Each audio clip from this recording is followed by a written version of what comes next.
Praise the lord. హల్లెలూయా. ప్రతి ఉదయం లేచి దేవుని వాగ్దానములు వినుచున్న మీ అందరికీ నా హృదయపూర్వక వందనములు తెలియజేయుచున్నాను. ప్రతిరోజు దేవుని వాక్యమును విని మన యొక్క దినచర్యలు ప్రారంభించడం వలన మనసుకు నెమ్మది మరియు రోజంతా దేవుని కాపుదల ఉంటుంది. ఈరోజు దేవుని వాగ్దానము పరిశుద్ధ గ్రంథము నుండి యోహాను సువార్త 15వ అధ్యాయము 8వ వచనం. మీరు బహుగా ఫలించుట వలన నా తండ్రి మహిమపరచబడును, ఇందువలన మీరు నా శిష్యులగుదురు. ఆమెన్. హల్లెలూయా. యేసుక్రీస్తు ప్రభువారు ఈ లోకంలో జీవించిన కాలంలో తన శిష్యులతో ఈ విధంగా పలికినారు. మరి నిజంగా ప్రియ సహోదర సహోదరి, దేవుని వాక్యమును అంగీకరించి ఆయన వాక్యానుసారంగా ఆయన చిత్త ప్రకారం మనము జీవించినప్పుడు మన యొక్క పరిస్థితులన్నీ అంచెలంచెలుగా అభివృద్ధి చెందుతాయి. మనము ఉన్నతమైన స్థితిలో ఉన్నప్పుడు ఆ పరమ తండ్రి, ఆ గొప్ప దేవుడు, రాజులకు రాజు, ప్రభువులకు ప్రభు ఘనపరచబడతారు, మహిమపరచబడతారు. మన యొక్క పరిస్థితులు గొప్ప స్థితిలో ఉన్నప్పుడు దేవునికి మహిమ కలుగుతుంది. కావున ప్రియ సహోదర సహోదరి, మన తలంపులు, మన ఆలోచనలు, మన యొక్క ప్రవర్తన, మన యొక్క మాట తీరు, మన యొక్క అలవాట్లు సమస్తము దేవునికి మహిమకరంగా ఉండాలి కానీ దేవునికి దుఃఖపరిచే విధముగా ఉండకూడదు. మన యొక్క ప్రవర్తన, మన యొక్క క్రియలు దేవుని దుఃఖపరిచే విధముగా ఉండకూడదు. కావున ప్రియ సహోదర సహోదరి, మనం ఏ పని చేసినా దేవునికి మహిమకరంగానే ఉండాలి. మరి నిజంగా ప్రియ సహోదర, మన యొక్క ఫలభరితమైన జీవితము దేవునిలోనే మనము ఎదగాలి, అభివృద్ధి చెందాలి. కానీ లోకానుసారంగా మనము చెడ్డవారితో చేరి అభివృద్ధి చెందుట దేవునికి ఇష్టము కానివి, దేవుని దుఃఖపరిచేవి, దేవునికి వేదన కలిగించేవి. కావున ప్రియ సహోదర సహోదరి, మన యొక్క ఫలింపు, మన యొక్క అభివృద్ధి దేవుని యందే జరగాలి. ఆయన అడుగుజాడల్లోనే మనము ఫలించాలి. ఎప్పుడైతే మనము దేవునిలో ఫలించి అభివృద్ధి చెందుతామో అప్పుడే మనము దేవుని శిష్యులముగా ఉంటాము. ఈ కొద్ది మాటలు దేవుడు దీవించునుగాక.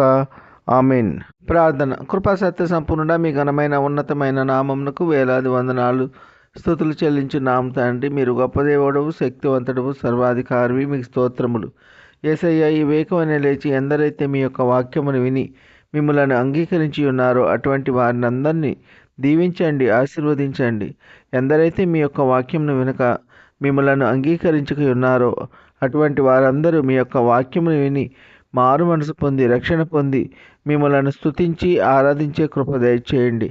వాక్యం ద్వారా తెలియజేసిన విధముగా దేవునిలో ఉన్నవారు దేవుని వాక్యానుసారంగా ఆయన చిత్త ప్రకారము జీవించి ఫలించి అభివృద్ధి చెందినప్పుడు దేవుని శిష్యులుగా పిలువబడతారు అని వాక్యం ద్వారా తెలియజేసినందుకు మీకు స్తోత్రములు. ఉద్యోగము లేని వారికి ఉద్యోగములు దయచేయండి. వివాహములు కాని వారికి వివాహములు జరుగులాగున మీ కృప ఉంచండి. గర్భఫలం లేని వారికి గర్భఫలం దయచేయండి. గర్భిణీ స్త్రీలకు సుఖమైన ప్రసవ దినాలు దయచేయండి. తల్లి బిడ్డ క్షేమంగా ఆరోగ్యంగా ఉండేలాగున మీ కృప ఉంచండి. వ్యాధిగ్రస్తులను బాగు చేయండి, స్వస్థపరచండి. గాయపడిన వారి గాయములను స్వస్థపరచండి, బాగు చేయండి. సొంత గృహము లేని వారికి సొంత గృహము దయచేయండి. సొంత వాహనము లేని వారికి సొంత వాహనము దయచేయండి. కన్నీటిలో ఉన్న వారి కన్నీరు నాట్యముగా మారలాగున మీ కృప ఉంచండి. దుఃఖంలో ఉన్న వారిని ఓదార్చండి. వారు కోల్పోయినవన్నీ తిరిగి పొందుకునేలా మీ కృప ఉంచండి. ఉద్యోగస్తులను, వ్యాపారస్తులను, కూలి పని వారిని కాపాడండి. వారు చేస్తున్న పనుల్లో రాకపోకల్లో కాపాడండి. వృద్ధులను కాపాడండి. వృద్ధాప్యంలో ఎటువంటి మనోవేదనకు గురి కాకుండా మీ కృప ఉంచండి. పిల్లలు స్కూల్కి వెళ్ళి ఇంటికి చేరు పర్యంతము మీ కృప కాపుదల దయచేయండి. యవనస్తులను కాపాడండి. యవన కాలంలో ఎటువంటి చెడు వ్యసనములకు బానిసలు కాకుండా మిమ్మల్ని ఆరాధించి గణపరిచే కృప దయచేయండి. కారుల్లో ప్రయాణించే వారిని కాపాడండి. బస్సుల్లో ప్రయాణించే వారిని కాపాడండి. రైళ్లలో ప్రయాణించే వారిని కాపాడండి. నౌకల్లో ప్రయాణించే వారిని కాపాడండి. విమానాల్లో ప్రయాణించే వారిని కాపాడండి. ఇతర మోటారు వాహనాల్లో ప్రయాణించే వారిని కాపాడండి. ఈ కొద్ది మనవులు ప్రభు అయిన యేసుక్రీస్తు పేర వేడుకుంటున్నాము తండ్రి. ఆమెన్. చిన్న వాక్యము దీవెనకరంగా ఉన్నట్లయితే లైక్ చేయండి, షేర్ చేయండి, సబ్స్క్రైబ్ చేసుకోండి. మీ సహోదరుడు Kola Daniel. God bless you.